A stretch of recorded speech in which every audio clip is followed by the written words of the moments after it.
귀궁 13화에서는 광암문집의 장대한 서사 속에서 묻혀있던 왕가의 금기된 비밀과 팔척귀의 저주가 어떻게 시작되었는지를 생생히 그려내며 포문을 열었다. 세월이 100년 전으로 거슬러 올라간다. 전쟁의 포화 속 왕 연종 이규환부는 혼란에 휩싸인 도성을 등지고 비통한 피란길에 오른다.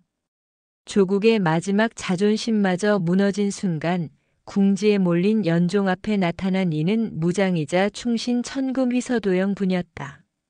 천금휘는 연종에게 마지막 희망이라며 용담골로 피신할 것을 제안했다. 하지만 운명의 장난처럼 그 은신처는 곧 적국에 발각되고 만다. 연종은 스스로를 지키기 위해 끔찍한 결단을 내린다. 용담골을 희생양으로 삼고 거짓 행로를 꾸며 적을 유인했던 것이다. 연종의 판단은 결과적으로 수많은 목숨을 불길 속으로 몰아넣었다. 용담골은 불타오르며 잿더미로 변했고 천금휘는 자신의 제안으로 고향이 학살당했다는 죄책감과 원한 자괴 속에 숨을 거두었다. 그리하여 천금휘의 처절한 원한과 용담골 주민들의 억울한 넋이 한데 얽히며 팔척귀라는 이름의 복수귀가 이 세상에 태어난 것이다.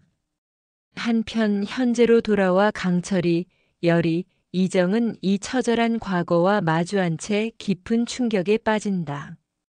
그들 앞에 또 다른 파문이 일어난다.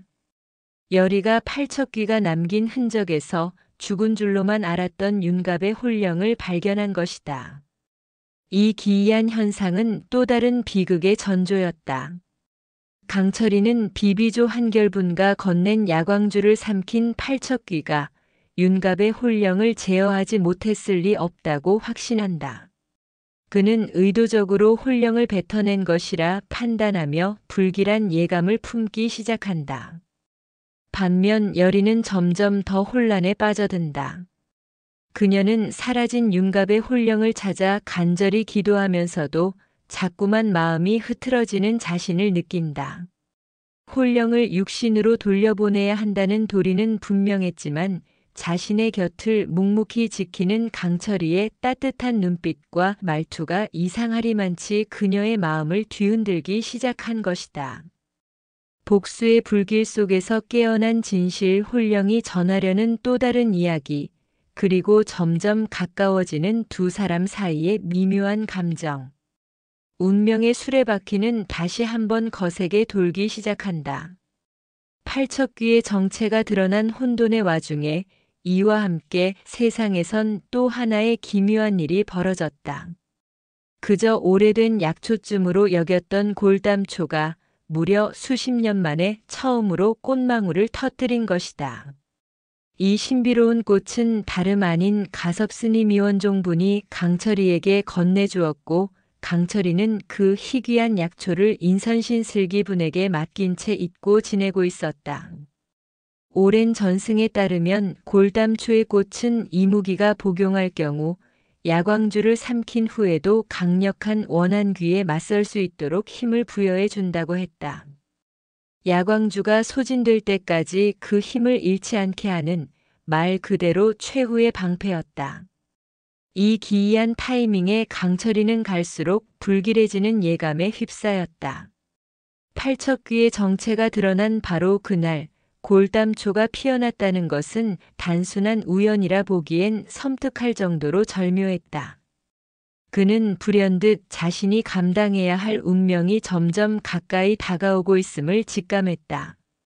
한편 강철이와 열이, 이정은 도성을 떠나 광암문집을 지키다 목숨을 잃은 책회장원 수의태검불를 위해 천도제를 지냈다.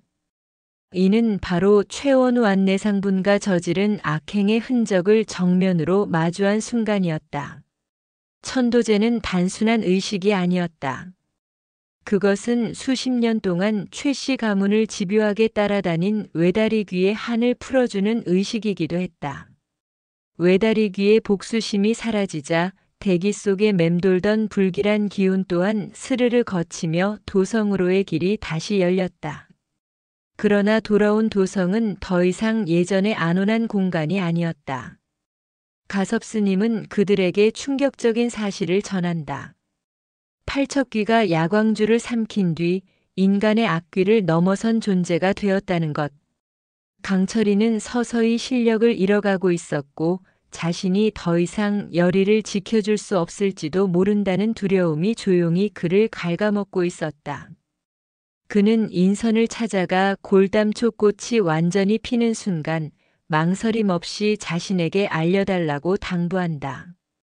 그 절박한 눈빛과 차오르는 불안은 보는 이들의 마음까지 조여오게 만들었다. 강철이는 이제 단지 싸움이 아닌 사랑과 의무 사이에서 스스로의 존재를 시험받고 있었던 것이다. 이정은 마음속 결단을 내렸다. 선대왕의 죄, 팔척귀 천금휘의 복수, 그리고 용담골 주민들의 억울한 죽음을 모두 품고 자신이 천도제를 주관하겠다고 선언한 것이다. 100년 전 그날의 죽음이 있었던 바로 그 시점 팔척귀가 죽은 지 정확히 100년째 되는 날. 열흘 뒤 가섭스님과 여리의 주도로 도성 인근 사찰에서 마지막 천도제가 치러지기로 결정되었다. 그 사이 여리는 왕실의 비극을 온몸으로 껴안고 살아가는 대비한 수연불을 찾아가 그녀의 상실과 절망을 위로하며 따스한 정을 나눴다. 또 한편으론 신발 한 짝 없이 죽어 어미를 따라가지 못하고 떠도는 야광귀박다운 분의 혼을 위무하며 맑은 선업을 쌓았다. 그녀의 마음에는 점점 더 깊은 연민과 책임이 자리 잡기 시작했다. 그러나 그 잠깐의 고요는 강철이에게 허락된 마지막 평화였다. 운명은 다시 한번 그를 향해 매서운 칼날을 빼어들었다. 한때 강철이의 몸에 깃들어 연명을 이어갔던 윤갑홀령은 이제 다시금 원한의 불길로 되살아났다. 자신이 잃어버린 육신, 빼앗긴 삶, 그리고 자신을 대신해 이 세상에 존재하게 된 강철이를 향해 윤갑은 끔찍할 정도로 집요한 증오를 키워갔다. 풍산의 진짜 목적은 따로 있었던 것이다. 그는 권력에 눈이 먼 예조판서 안석 주고인범 분에게 접근해 그를 차기 영의정 자리에 앉혀주겠다는 감언이설로 꿰었다. 안석주는 결국 그 제안을 덥석 물고 풍산의 계략대로 강철이를 기방으로 불러내는 일에 앞장섰다. 하지만 그 기방은 단순한 유흥의 공간이 아니었다. 그것은 팔척귀가 쳐놓은 정교한 덫이었다. 강철이는 예감이 이상하다는 것을 곧 눈치챘지만 때는 이미 늦었다. 기방의 깊숙한 방 한가운데서 팔척귀의 화기가 갑작스레 폭발하며 어둠의 에너지가 강철이의 귓속에 새카맣게 자리 잡았다. 고요한 공간에 피어오른 연기처럼 그의 정신 속에도 혼란이 드리워지기 시작했다. 그 혼돈의 틈을 타 더 이상 구천을 떠돌지 않던 윤갑의 혼령이 육신으로 되돌아왔다. 팔척귀는 강철이의 기운을 강제로 짓눌렀고 그 사이 윤갑은 자신의 몸을 되찾는데 성공한 것이다. 수십 년간 억눌린 분노가 폭발하며 잃었던 자아가 깨어나는 순간 그 현장은 말 그대로 영적 전투의 장이었다.